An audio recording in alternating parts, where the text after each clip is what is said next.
नमस्कार मित्रांनो, स्वागत आहे तुमचं पुन्हा एका नवीन व्हिडिओमध्ये। मित्रांनो, आर्थिक संकटातून जात असलेल्या पाकिस्तानसाठी वाईट बातमी समोर येते। पाकिस्तानला आर्थिक आघाडीवरती मोठा धक्का बसू शकतो।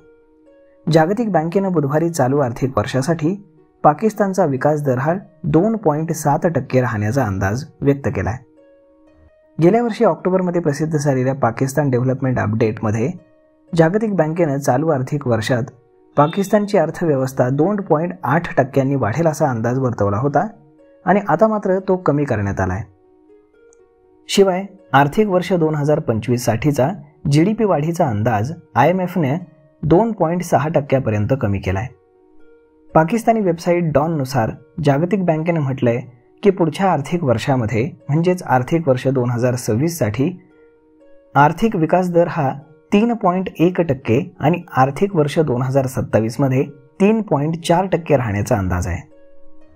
प्रतिकूल हवामान आणि कीटकांचा प्रादुर्भाव यामुळे कृषी विकासामध्ये किरकोळ घट होणार आहे।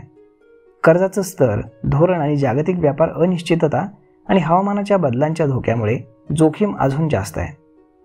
जागतिक बँकेने म्हटलंय की भविष्यामध्ये अर्थव्यवस्था मजबूत होईल अशी अपेक्षा आहे, परंतु आर्थिक वाढ मंद राहील।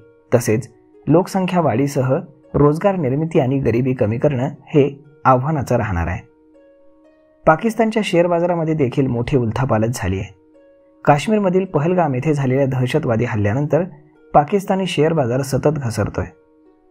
24 एप्रिल रोजी पाकिस्तान शेअर बाजार हा 2152 अंकांनी म्हणजेच 1.84% घसरून 1,14,994 वरती पोहोचला होता। तर काल बुधवारी पाकिस्तान स्टॉक एक्सचेंजमध्ये देखील मोठी घसरण नोंदवण्यात आली। तर मित्रांनो, अशा पद्धतीनं आता पाकिस्तानवरती फार मोठं आर्थिक संकट आहे, परंतु त्यातनं बाहेर निघण्यासाठी ते काय करतात हे पाहणं जास्त गरजेचं आहे। तर मित्रांनो, हा व्हिडिओ, ही माहिती तुम्हाला कशी वाटली हे तुम्ही आम्हाला कमेंट करून नक्कीच सांगा।